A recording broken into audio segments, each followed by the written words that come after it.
Hi, my name is Steve Kirshenbaum, founder and CEO of SAT Preparation Group. I want to personally thank you for taking the time to learn about the basics of the SATs and ACTs. Prerequisite courses for the SAT and ACT should begin to be thought about in middle school if the goal is to attend a four-year college.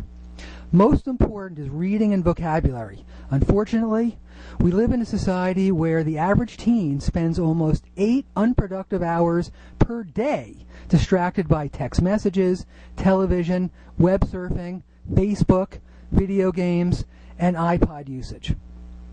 In fact, the percentage of teens who read absolutely nothing has risen from 8% in the 1970s to almost 25% today.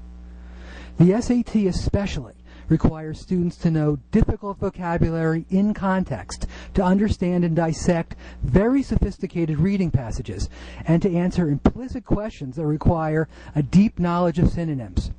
Furthermore, the typical critical reading section on the SAT forces students to answer 25 or so of these questions in only 25 minutes. Therefore, proper preparation is critical to get students to manage their time better by turning off these electronic devices maybe down to 3 or 4 hours a day and start picking up books, magazines, ebooks, and other written materials that are especially of interest to a particular student. It also will be an excellent idea to start a vocabulary journal as early as possible.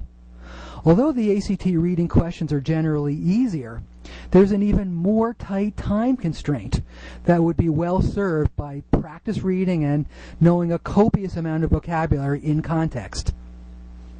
While the reading section of the SAT and ACT take the longest to put into place, basic math skills are necessary to prepare for these word problem-rich exams. Most of the math on the SAT requires a student to complete geometry and Algebra 1, although there are a few questions on the SAT that are covered in Algebra 2. We can usually supplement the student's knowledge of these few concepts. The ACT covers a few more of these Algebra 2 concepts and even a bit of trigonometry.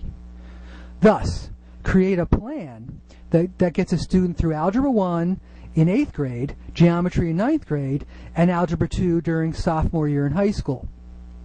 Finally, the grammar rules taught in high school are very difficult for most students to wrap their heads around. We have simplified all of the grammar rules for the SAT and ACT down to about 13 easy-to-understand guidelines. Nevertheless, the time to practice writing essays should be early and often. I'd like to make one final comment about study skills. Look, I spent 2 years teaching high school math and physics from 2000 to 2002, and I know what goes on in the classroom. Homework copying, cheating on tests, fudging assignments to make it look like something got done when it really didn't. Now, not all students are like this, but every time I gave a test or quiz, I had to sit and stare at the class to make certain there were minimal shenanigans going on. You can't cheat your way to do well on the SAT or ACT. That's why it's vitally important that your students begin doing their homework assignments as thoroughly as possible so they understand the attention to detail aspects that are so crucial to doing well on the SAT or ACT. If you'd like more information, I have 20 plus free videos on SATs and ACTs, frequently asked questions, on lots of free content for teens and young adults that I'd love to share with you that will answer virtually every question you have about preparing for these difficult standardized tests and the real world.